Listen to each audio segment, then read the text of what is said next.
ऐसा बिल्कुल संभव नहीं है कि 31 दिन हमारे धरने प्रदर्शन तो हो चुका है। सरकार हमारी बात को सुनेगी और सुनेगी, लेकिन सरकार जो होती है, सरकारें देखती हैं कि किस संस्था का धरना प्रदर्शन के अंदर कितना जनबल होता है जो सरकारों को प्रभावित करता है। आखिर क्या विसंगति है जो अब तक सरकार समझ नहीं पा रही है महीने में? हमारे संगठन और संघर्ष में और हमारे सैनिक भाइयों के साथ में इतनी विसंगति की गई है जिनकी सीमा ही समाप्त हो गई है। आखिरी समय पर हम 7वां वेतन आयोग जो 2016 में हुआ था, उसके उपरांत हमारे ही अधिकारियों द्वारा ये विसंगति पैदा की गई है और ब्यूरो के जो हमारे भारत का है, हमारे अधिकारियों के द्वारा हमारे साथ भेदभाव का प्रदर्शन किया है, धरातल पर प्रदर्शन गलत किया है। हमारे जितने भी हमारे मुद्दे हैं, धन संबंधी और सम्मान संबंधी, सभी में हमारे साथ में दुर्व्यवहार किया गया है। ये आवाज़ आपको इतना लेट कैसे पता चला बाबूजी कि अब ये इसका जवाब श्रीमान महोदय मैं आपको देता हूँ कि हमारी सेना जो होती है भारत की शक्तिशाली सेना है और भारत की शक्तिशाली सेना में हमारे 3 भागों में बटी हुई होती है सेना। प्रथम हमारे जवान, द्वितीय हमारे जेसीओ और तृतीय कमीशन अफसर। हमारा सैनिक आज़ादी से पहले भी और आज़ादी के बाद भी अपने सैनिक अधिकारियों पे पूर्ण रूप से विश्वास करता था और 100% देश हित और देश के लिए शहीद होने के लिए तत्पर रहता है।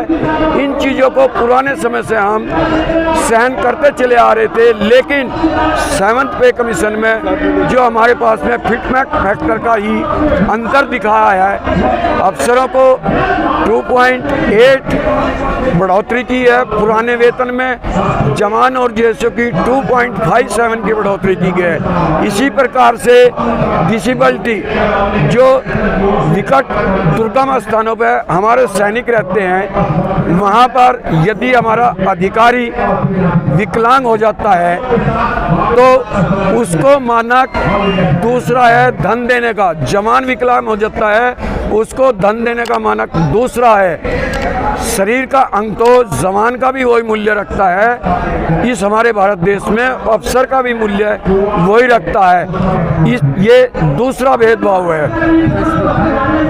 तीसरा भेदभाव है कि उन्हीं विकट हालात में सियाचिन ग्लेशियर या कहीं भी जहाँ विकट परिस्थितियाँ हैं बॉर्डर के ऊपर, हमारा सैनिक और जवान एक साथ रहते हैं वहाँ पर, परंतु अफसरों को ज़्यादा सुविधा है वहाँ रहन सहन की, जवान को कम सुविधा है। लेकिन हमारे अफसरों ने ब्यूरोक्रेट से मिलकर के और इतनी विसंगति पैदा की कि जेसीओ और जवान साहिबान को 5200 रुपये पर मंथ की सुविधा मिलती है आर्थिक।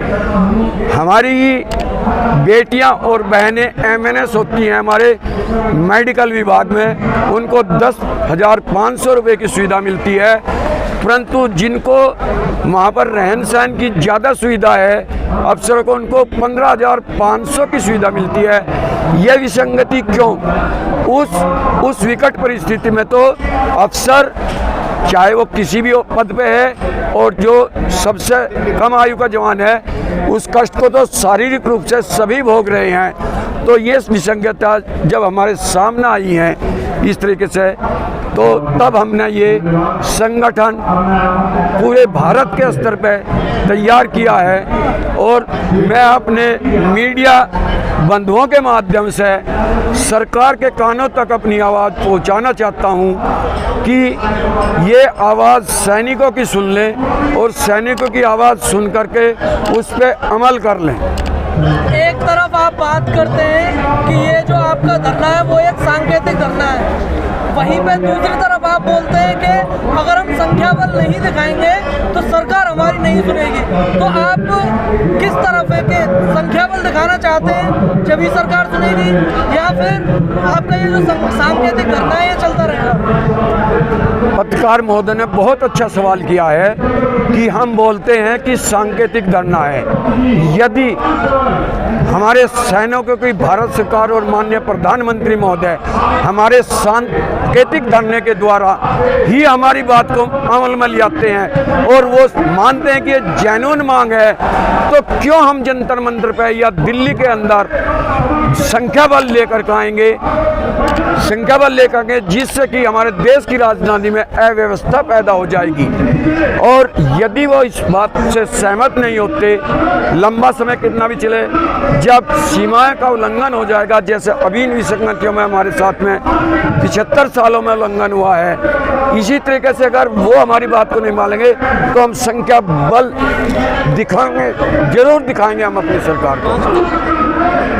सर, जो आपके अधिकारी हैं वो कहीं ना कहीं एक अलग तरीके की कोशिश कर रहे हैं। जो जेसीओज हैं उनके 10,500 रुपये बढ़ाने के लिए जो प्रधानमंत्री हैं उन्होंने लेटर लिखा है, तो कहीं ना कहीं जवानों को, आपका ये जो जवान और जेसीओज का जो आंदोलन चल रहा है, इसमें जेसीओज को अलग करने की कोशिश की जा रही है।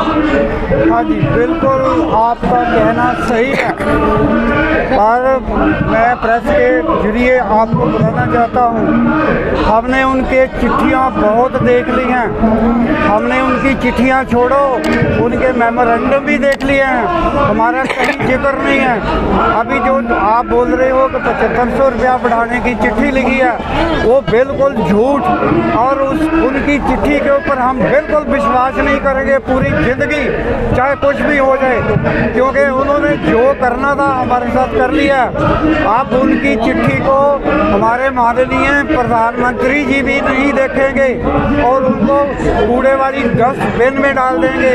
ये आपके सामने मैं अभी बिल्कुल कह रहा हूँ, क्योंकि हमारा धरना जो है, हम लोग जो है स्ट्रेंथ में 97% हैं, वो चिट्ठी लिखने वाले 3% हैं। वो क्या लिखते हैं नहीं लिखते हैं उसके ऊपर हमें कोई विश्वास नहीं है।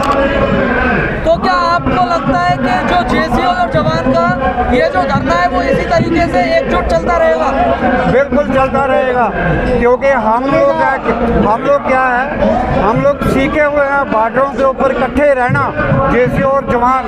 हम लोग वो एसी में पीछे नहीं बैठते, बड़े बड़े कारवां के बीच में हम लोग बिस्तरा नहीं लगाते, हम लोग सिर्फ रहते हैं मोर्चे के ऊपर रहते हैं, यूनिटी के साथ रहते हैं, उसी यूनिटी के साथ ये मोर्चा लगाया हुआ है।